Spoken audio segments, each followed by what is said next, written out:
icya kabiri marayika agaraza mukoma mu mbavu areba ngo byuka Petero, iminyuru yose ikubashye, iminyuru yose yari ikubashye. Kandi reka nkubwire, hari iminyuru myinshi ikubashye, umuntu abohwa n'ibintu byinshi bitandukanye. Kandi reka nkubwire yuko ibintu bikubashye atari byo byamboha, ibintu byakubashye ibyo byaboha mugenzi wawe. Haleluya!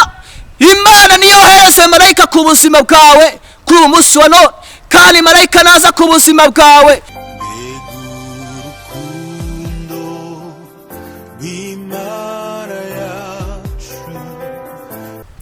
Abakunzi b'ubugingo bwiza TV turabashuhuje.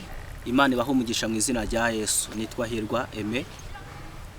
Turanezerewe cyane ko Imana iduhaye umwanya mwiza wo kuganira namwe ijambo ry'Imana. Munyeme dusenga Imana hanyuma tugusome ijambo ry'Imana, turiganireho umwanya utari muremure cyane, twumve icyo Imana ivugana natwe. Mwami Yesu turagushimiye, uri Imana y'amahoro, uri Imana ikomeye, uri Imana igira neza, uri Imana ishoboye byose, uri Imana ikora imirimo n'ibitangaza, uri Imana ituye mu gihugu cyo mu ijuru, uri Imana ivuga bikaba yateka bigakomera, uri uko wahoze. Imana ishimwe. Nyemerera iri jambo ryawe riganze imitima ya benshi, ijambo ryawe uriherekeze, ijambo ryawe nyemere witeka udushoboze, kandi risoze icyo hagambye gukora muri twebwe. Tubisabye Imana mu izina rya Yesu, amen. Reka dusome ijambo ry'Imana mu gitabo cy'ibyakozwe n'intumwa, ibice 12 umurongo wa 7 ndetse n'uwa 8. Tugiye gusoma ijambo ry'Imana mu gitabo cy'ibyakozwe n'intumwa, ibice 12 umurongo wa 7 n'uwa 8. Hanyuma turaza gusoma no mu gitabo cya Zaburi ya 7 umurongo wa 11 ndetse n'igitabo cya Yobo ibice 8 umurongo wa 20. Reka dusome ibyakozwe n'intumwa ibice 12 n'umurongo wa 7 n'uwa 8. Bibiliya iravuze ngo nuko marayika w'umwami Imana ahagararaho umucyo waka mu nzu. Marayika akoma Petero mu mbavu, aramukangura ati byuka n'ingoga, iminyururu imuva ku maboko iragwa. Marayika aramubwira ati kenyera ukwete inkweto zawe. Abigenza atyo, arongera aramubwira ati wifubike umwitero wawe unkurikire. Imana ishimwe. Kadusome mu gitabo cya Zaburi ya 8 igice cya 11. Zaburi ya 8 umurongo wa 11 haravuze ngo ingabo inkingira ifitwe n'Imana, ikiza abafite imitima itunganye. Amen. Zaburi ya 7 umurongo wa 11 haravuze ngo ingabo inkingira ifitwe n'Imana, ikiza abafite imitima itunganye. Amen.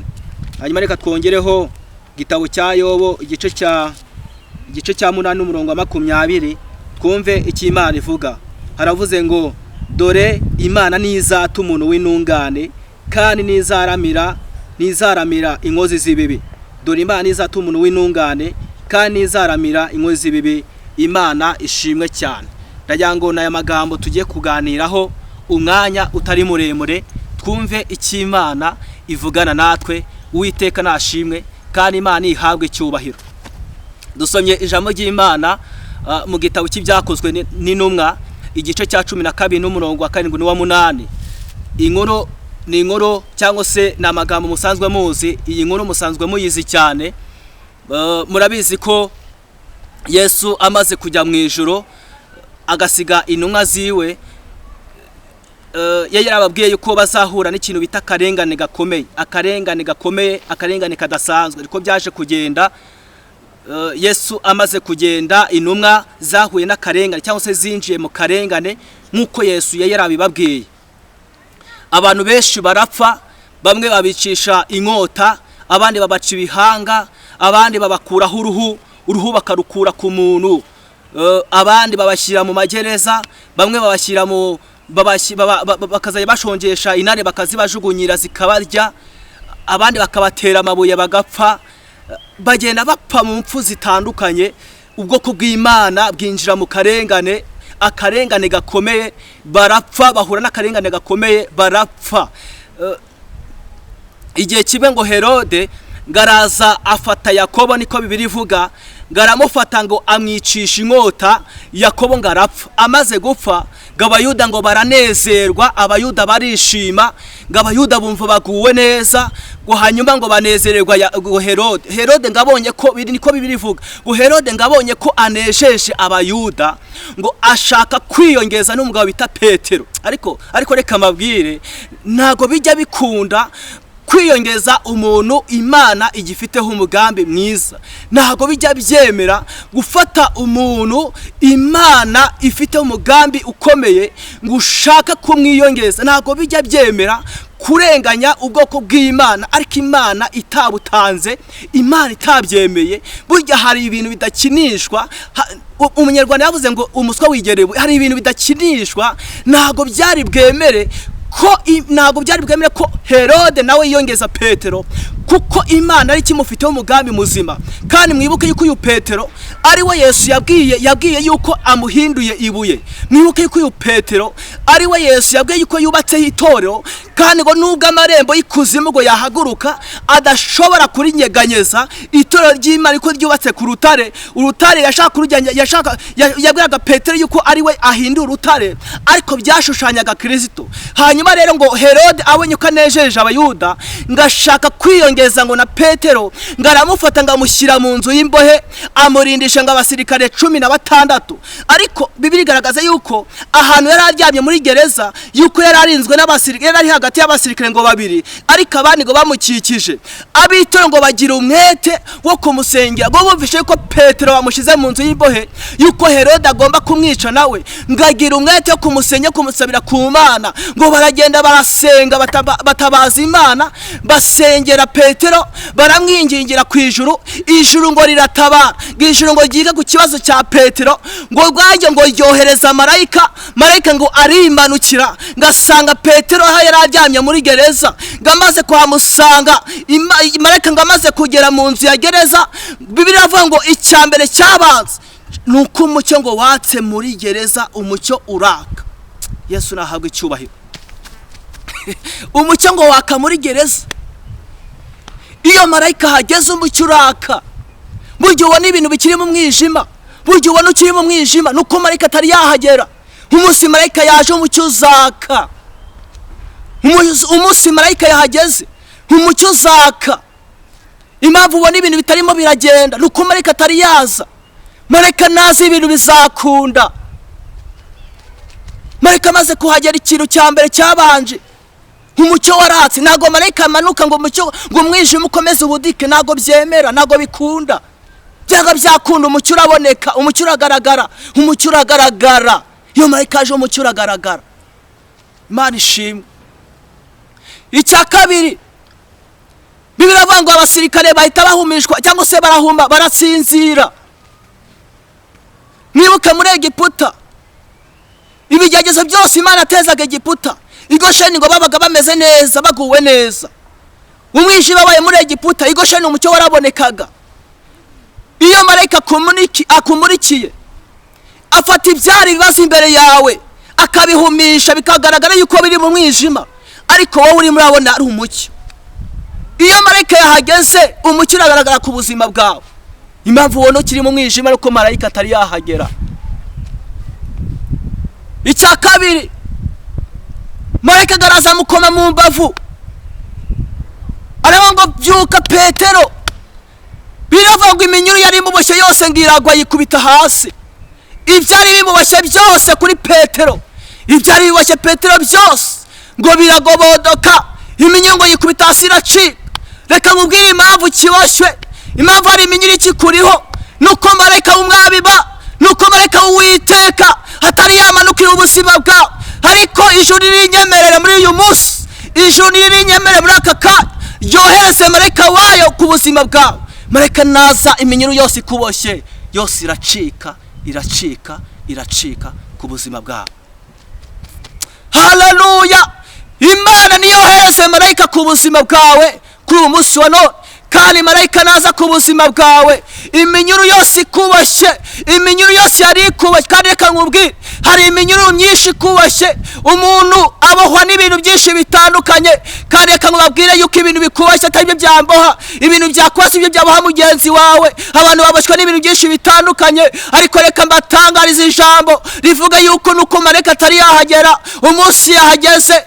reka mbabwire yuko iminyururu ikuboshye yose izagwa. marayika naza ku buzima bwawe, marayika nagera ku byawe, iminyururu yose yari ikuboshye, iminyururu yose yari iboshye ibyawe, yose iragwa, iragobodoka, yose irekure ibyawe byose.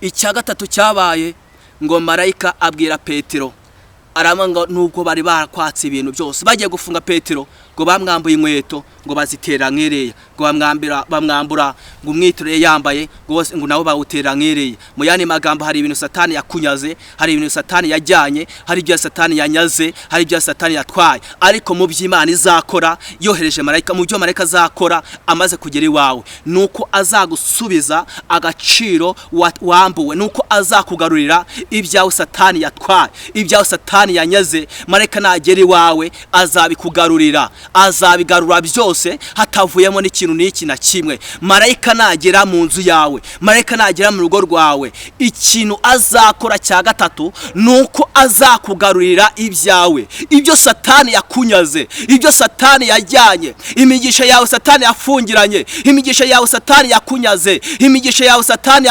yajyanye. marayika nagera iwawe yose azayikugarurira hatavuyemo n'umwe. kandi reka mbabwire yuko hari ibintu byinshi Satani yakunyaze, hari ibintu Satani yatwaye, hari ibya Satani yakunyaze. Satani yagutwaye ibyawe, inyatsi yaguteje, ibyawe biragenda, yaguteje inyatsi mu kazi kawe ukora, yaguteje inyatsi mu byawe byose, yaguteje inyatsi mu bucuruzi bwawe, urakora business ntabwo igenda kubera ko Satani yakunyaze ibyawe. ariko nyemerera muri uyu munsi wa none, nyemerera muri iki gitondo duhamagara ijuru, wemerere Imana kandi utabaza Imana yohereze marayika ku buzima bwawe, wemerere Imana ize iganze ku buzima bwawe. kandi reka ngutangarize, nkubwire yuko ibintu Imana iri bukore imaze kugera iwawe, ibintu marayika ari bugukemurire amaze kugera mu rugo rwawe, nuko ari bugusubiza ibyawe, nuko ibyawe Satani yakunyaze ari bwongere akabigarura, nuko ibyawe Satani yatwaye ari bwongere akabikugarurira.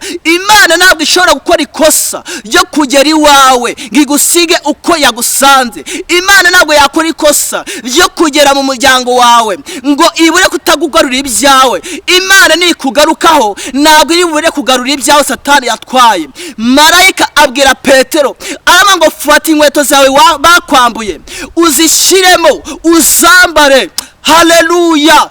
kandi nurangiza ufata umwitero wawe, Imana ishimwe, ufata umwitero wawe bari baragutwaye, umwitero wawe Satani yatwaye, umwitero wawe Satani yajyanye, wongere ufate uwushyiremo, nurangiza unkurikire. reka nkubwire yuko Imana ntabwo iri bugusiga ku byawe. ikiri kintu Imana yakoreye Petero imaze kumugeraho, yamwe ngo uko umaze kwambara umwitero n'inkweto, noneho ngwino unkurikire. Petero ngakurwa mu nzu y'imbohe muri gereza, ngo akurikira marayika, ngo barasohoka baragenda.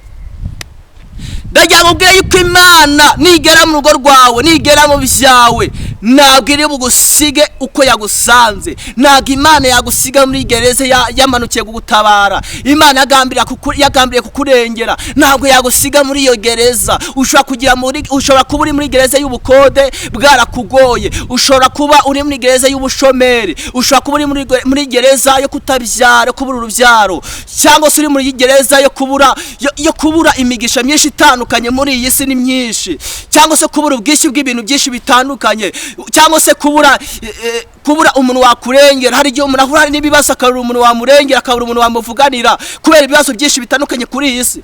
ariko Imana nigutabara ntabwo iri bugusige muri iyo gereza, ahubwo nimara kukugarura ibyawe iragutambagiza, igukure muri gereza, ikugeza ahantu hari umucyo, ahantu hagaragara mu mahoro, mu mugisha wawe, hanyuma ukomeze ubugisha ariko uri kumwe n'Imana. Imana ishimwe cyane. Haleluya. Bibiliya yatubwiye ngo ingabo idukingira ifitwe n'Imana kandi itabara abafite imitima itunganye.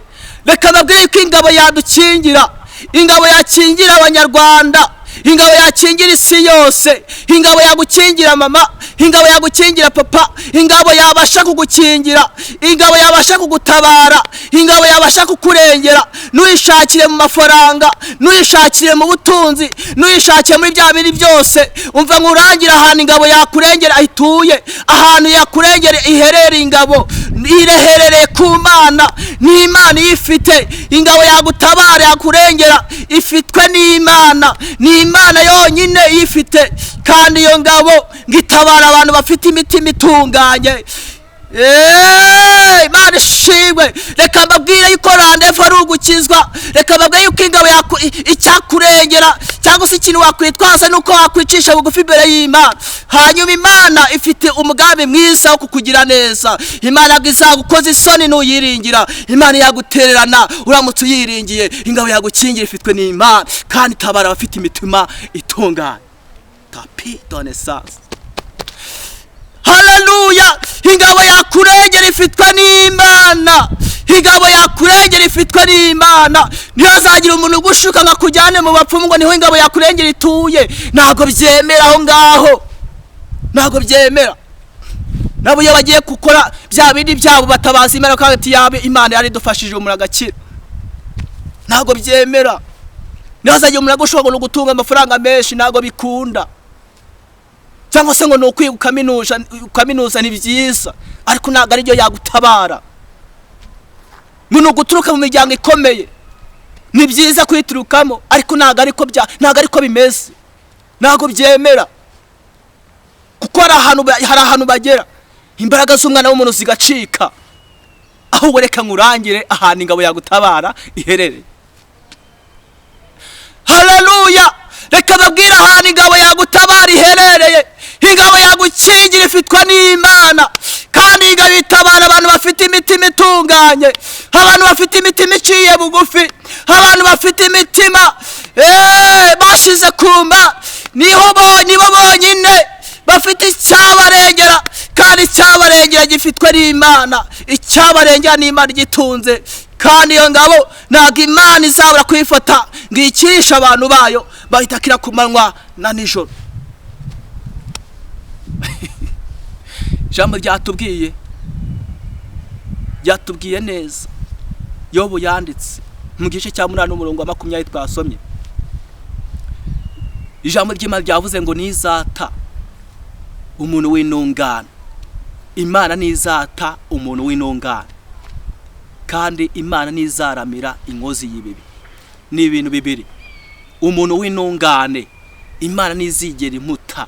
Imana ntabwo izigera ita umuntu w'intungane, kandi n'inkozi y'ibibi ntabwo Imana izayiramira. Ntabwo bikunda, ntabwo byemera. Umuntu w'intungane, umuntu uca bugufi imbere y'Imana, umuntu wemereye Imana, umuntu wemeye kuyoborwa n'Imana, ntabwo Imana izamuta.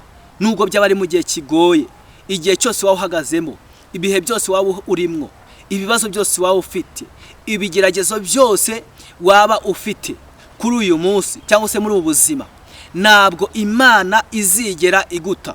Ntabwo Uwiteka azata umuntu w'intungane, niko Yobu yavuze. Kandi ntabwo izaramira inkozi y'ibibi. Urumva ni ibintu bibiri. Ari inkozi y'ibibi ntabwo Imana izayiramira, ariko umuntu w'intungane nawe ararinzwe n'Imana. Petero rero ntabwo Herode byari bukunde ngo byemere kumwiyongeza, kuko yari umuntu w'intungane. Kandi Bibiliya yavuze ngo ingabo idukingira ifitwe n'Imana, kandi tabara abantu bafite imitima itunganye. Narije kukubwira ngo umutima wawe wufate uwerekeze ku Mana. Emerera Imana ikuyobore muri iki gihe. Emerera Imana ikotere ubuzima bwawe. Emerera Imana ikuyobore, kandi ubugingo bwawe ubujyane ubushyire mu biganza by'Imana, kandi ubuzima bwawe ubufate ubushyire mu biganza by'Imana. Imana itegeka ubuzima bwawe bwose, hanyuma Imana irabasha kukugirira neza. Kandi reka nkubwire yuko Imana ihari ku bwawe. Imana irahari ku bwawe. nta muntu wigeze ukorera Imana ngakorwa n'isoni. Niko Dawidi yavuze ngo nari umusore none ndashaje, sinigeze mbona umukiranutsi w'Imana arekwa cyangwa se ngo urubyaro rwa rusabiriza. Ntago byakunda n'ibyakwemera mu gihe uri intungane, mu gihe uri imbere y'Imana, mu gihe Imana ikwemera, mu gihe wemeye gukurikira umwami, mu gihe wemeye kuyoborwa n'Imana. Imana ntabwo izaguta, Imana izagutererana. Yesaya yaranditse aravuga ngo umubyeyi yabasha kwibagirwa umwana we yonsa kandi yabasha kwirengagiza umwana we yibyariye, ariko ijambo riravuga ngo Imana yo ngo ntabwo izaguta, ntabwo izakwirengagiza. Rero Imana ntabwo izigera ita umuntu w'intungane, kandi Imana izaramira inkozi y'ibibi. Ndagira ngo dusenge Imana, ndagira ngo dusenge Imana. Utekereze ku rwawe ruhande, utekereze muri uyu mwanya, utekereze uburyo ubanye n'Imana, utekereze uburyo uri kumwe n'Imana muri iki gihe, inzira zawe uburyo ahantu ziherereye, ahantu uhagaze muri iki gihe. Niba uri murayoborwa n'Imana, niba Imana imira kuyobora, ushaka kuba wishingikirije ku bintu, ushaka kuba hari ibindi bintu wishingikirijeho, ndagira ngo dusenge Imana. Ariko ufate umwanzuro ku giti cyawe, uvuye ngo ubuzima bwanjye buri hehe, ubuzima bwanjye niki kirimo kirabukotorora, niki kirimo kiragenga ubuzima bwanjye, nuwuhe mwami uri muranyobora muri iki gihe. Bese utekereze ku rwawe ruhande. Numara gutekereza ugasanga waratandukanye n'Imana, numara gutekereza ugasanga Imana atari yimira kuyobora, cyangwa se hatari ubusabane hagati yawe n'Imana, uze wemerera Imana, uce bugufi, wemerera Imana iyobora ubuzima bwawe. Kandi ajya ngo ubwire ngo fata ibintu byawe byose bimwe bikuremereye uzubibwire Imana. Umuririmbyi niko aririmbye, yavuze ngo muze mwenyine twihererane, musanga ahantu hatari abantu. Aravuga ngo dore imiruho yanyu yabagoye n'urusaku rurabaruhije. Aravuga ngo mureke ibyifuzwa n'ab'iyi si, ahubwo ngo mushake ibyahishwe abanyabwenge. Aravuga ngo ngewe na Data turi kumwe ni muri mwenyine. Aravuga ngo murajye mumbwira ibyo mwibwira, ibyo muvuga n'ibyo mukora, mu miruho yanyu munaniwe bimenywa n'uzi imigambi yanyu. Reka nkubwire yuko hari ibintu wabwira abantu bakakumvira ubusa, hari ibintu wabwira bene wanyu bakakwirengagiza, hari ibintu wabwira imiryango ikaguca amazi, cyangwa se ukabibwira abantu bakagutaramana, ariko nuza ukabibwira Imana, Imana iragutega amatwi kandi kumva. Nuza ukabibwira Imana, Imana irumva gusenga kwawe. Nufata ibintu byawe byose ukabyikoreza Imana, kandi ni ku ijambo ry'Imana rivuga, rero ngo mubwire byose ibikugoye n'ibikurushya, kuko akunda afasha abashavuye, kandi unizere n'ijambo rye kandi were kurira, kuko Imana igufiteho umugambi mwiza. Ubuzima bwawe buri hehe? Ibyawe byose bibitswe hehe? Ubugingo bwawe ninde uri murabukotorora? Ubuzima bwawe bubitswe hehe? Ese ni Imana irimo irabukotorora, urimo uragengwa n'Imana. Ese Imana iri mu buzima bwawe, Imana niyo irimo iraganza muri wowe, Imana irimo irakotora ubuzima bwawe. Abantu barimo barakotorwa n'ibintu byinshi bitandukanye, abantu barimo barakora ibyaha bitandukanye, abasore bivuruguse mu byaha, abakobwa bivuruguse mu byaha, abamama nabo nago bahatanzwe, abagabo nabo bagiye mu byaha. Bese abantu bayoborwa n'ibyaha. Isi irimo irangirika ku rwego rukomeye, ibyaha nibyo biri imbere, ibyaha nibyo abantu bimirije imbere. Ariko ndagira ngo babwire yuko isi irimo irashirana no kwifuza kwayo. Reka mbabwire yuko iminsi irimo iragenda ishira, kandi irimo irahita yihuta, kandi uko ishira niko abenshi barimo baragenda bapfa batizeye umwami Yesu. Ariko muri njye arimbye avuga ngo ariko ngo hari icyo twakora tugikoreshejwe umwete. Rero reka mbabwire yuko Yesu aje, kandi umwami Yesu ageze ku irembo. Ikibazo ni kimwe, nuko abantu basinziriye, nuko abantu bahunikiriye, nuko abantu bari mu byaha batizera umwami Yesu, nuko abantu batukotorwa n'ibyaha, nuko abantu basubira inyuma uko bwije nuko bukeye, nuko abantu batarimo barabikozwa kwizera umwami Yesu. Ariko reka mbabwire yuko abantu bamwizeye bose bakizera n'izina rye, yabahaye ubushobozi bwo kwitwa abana b'Imana. Abantu bizeye Imana, abantu biringiye Imana, abantu bamwemeye bakizera n'izina rye, abo yabahaye ubushobozi bwo kuba abana b'Imana. Ndagira ngo ubwire ngo uyu munsi wemerera Imana iyobora ubuzima bwawe. bwawe, muri ka waba urimo, digiri waba ufite, icyubaro waba ufite, ubushobozi bwose waba wishingikirijeho, emerera Imana iyobora ubuzima bwawe, niko uzagira amahoro yuzuye. Muri ngiri ko aririmbye harago nta mahoro yuzuye twabona muri iyi si, kwa data niho gusa sendera amahoro, harago umutima uzatuza n'umucyo uzaba mwinshi, niba twirigiye inzira y'amasengesho. Imana ihabwa icyubahiro. Muri bya 74 mu ndimo zo gushimisha Imana yavuze ngo kuri ubu ngira amahoro mu mutima, yahawe na Yesu umukiza wanjye, hatemba nk'uruzi abisi niba yazi, haba ngo icyama ngasanga yahawe nawe. Reka ngo dusenga Imana, dufate umwanya gusenga, ariko wemerera Imana kuri uyu munsi iyobora ubuzima bwawe, ariko wemerera Imana muri iki gihe iyobora ubuzima bwawe, ariko Imana uyemerere muri iyi minsi ya none igaragara nk'iyanyuma nk'uko Paulo yabivuze. Wemerera Imana iyobora ubuzima bwawe. Ni byiza cyane kuba waba uri umusore ukijijwe, ni iby'igiciro kuba waba uri umukobwa ukijijwe wubaha Imana, ni iby'igiciro kuba waba uri umugabo uri umudamu wubaha Imana, ni iby'igiciro kuba waba uri umuntu ukomeye ariko ukongeraho n'Imana, kuba waba ufite digiri zitandukanye ariko ukongera no kubaha Imana, kuba waba ufite ubwenge butandukanye, kuba waba ufite amafaranga menshi ariko ukongeraho no kubaha Imana. Ni iby'igiciro cyinshi. Ushaka gutunga ibintu ariko ukabura amahoro. Nicyo cyatumye Yesu abwira abigishwa be hagiye gusubira mu ijuru, yavuze ngo dore mbasigiye amahoro yanjye ndayabaha, icyakora simba nk'uko ab'isi batanga. Aravuga ngo imitima yanyu nitiye kandi imitima yanyu nihagarare. Reka ngo dufate umwanya gusenga Imana, wemerera Imana iyobora ubuzima bwawe, wemerera Imana ikotera ubuzima bwawe, uce bugufi imbere y'Imana, uyisaba imbabazi, uyibwira ngo nagenze nabi, nakoze ibyangwa n'Uwiteka, ibyo nagendeyemo, inzira nagendeyemo nimbi, ariko ndagarutse maze kumva ijambo ryawe, ariko ndahindukiye. Hanyuma nuhindukira Imana irakugira ibambe n'imbabazi, kuko Imana ikicaye ku ntebe y'imbabazi, kandi Imana itegereje ubuzima bwawe. Imana itegereje kuhindukira, Imana itegereje ko wongera ukayigarukira, kuko ijambo ry'Imana rivuga ngo nimungarukira nanjye nzabagarukira, kandi ijambo rivuga ngo niwihana ibyaha byawe bikava imbere y'Imana ntabwo uzongera kujaja rukundi. Bibiliya yatubwiye ngo ntabwo izatuma umuntu w'intungane, kandi Imana ntabwo izaramira inkozi y'ibibi. Reka dusenge Imana. Ni ikihe cyemezo ufashe? Nuwe mwanzuro ufashe wo gukorera Imana? Nshuti yanjye woneza abatwe, icyama ukumva umuburo kuri uyu munsi, icyama ukemerera Imana muri iki gihe, icyama Imana igakotorora ubuzima bwawe. Imana ibaho umugisha kandi Imana ibagire neza. Reka ngo nsengere abantu bacitse intege, abantu basuye inyuma, abantu bavuye mu byo kwizera bagata umwami Yesu bagasubira inyuma, ariko Yesu aragushaka, umwami Yesu aragukeneye ngakugirire neza. Hanyuma ndasengera n'abandi bantu bafite umugambi, bafite icyemezo cyiza cyo guhindukirira Imana, bumva bashaka gukizwa, hanyuma nabo turabasengera. Imana ibagire neza.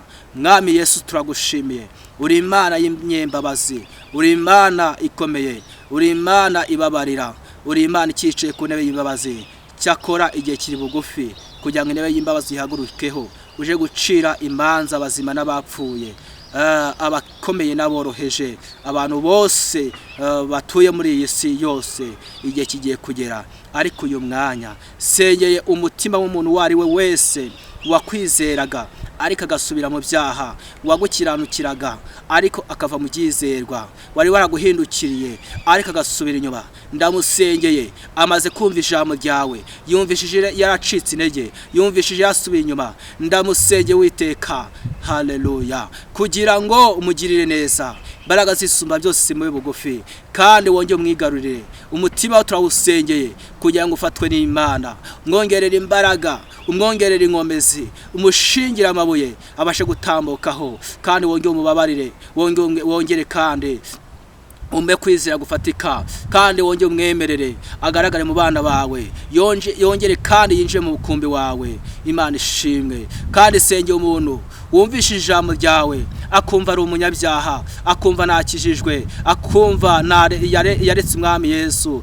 akumva rwose amuteye umugongo, akumva ashaka guhindukira, akumva ashaka gukizwa, akumva ashaka gukorera Imana mu buryo butandukanye, ndamusengeye mu izina rya Yesu, umubabare ibyaha byose yakoze, ibyaha byose agendeyemo bibabarire, kandi bikuza amaraso ya Yesu. Amaraso ya Yesu reka yeze ubugingo bwe, umwakire mu gitabo cyawe kandi ukimwandikemo, umwakire mu mukumbi wawe w'abana b'Imana, umwakire mu rugo rwawe rwiza mwami, umwakire kuko nawe ni inama yawe, umugirire neza kandi amahoro utanga ayo mu mutima wiwe. Dusenge n'abana bafite ibyifuzo bitandukanye, abafite ibyifuzo by'ubukode, byo kudashaka, by'urubyaro, by'ubushomeri, byo kubura ibyo kurya, byo kubura imyambaro, mbese ibyifuzo byose by'uburwayi, indwara zitandukanye, ugirire neza abantu bawe. Dusenge igihugu cyacu cy'u Rwanda mu izina rya Yesu Kristo kugira ngo kigire neza.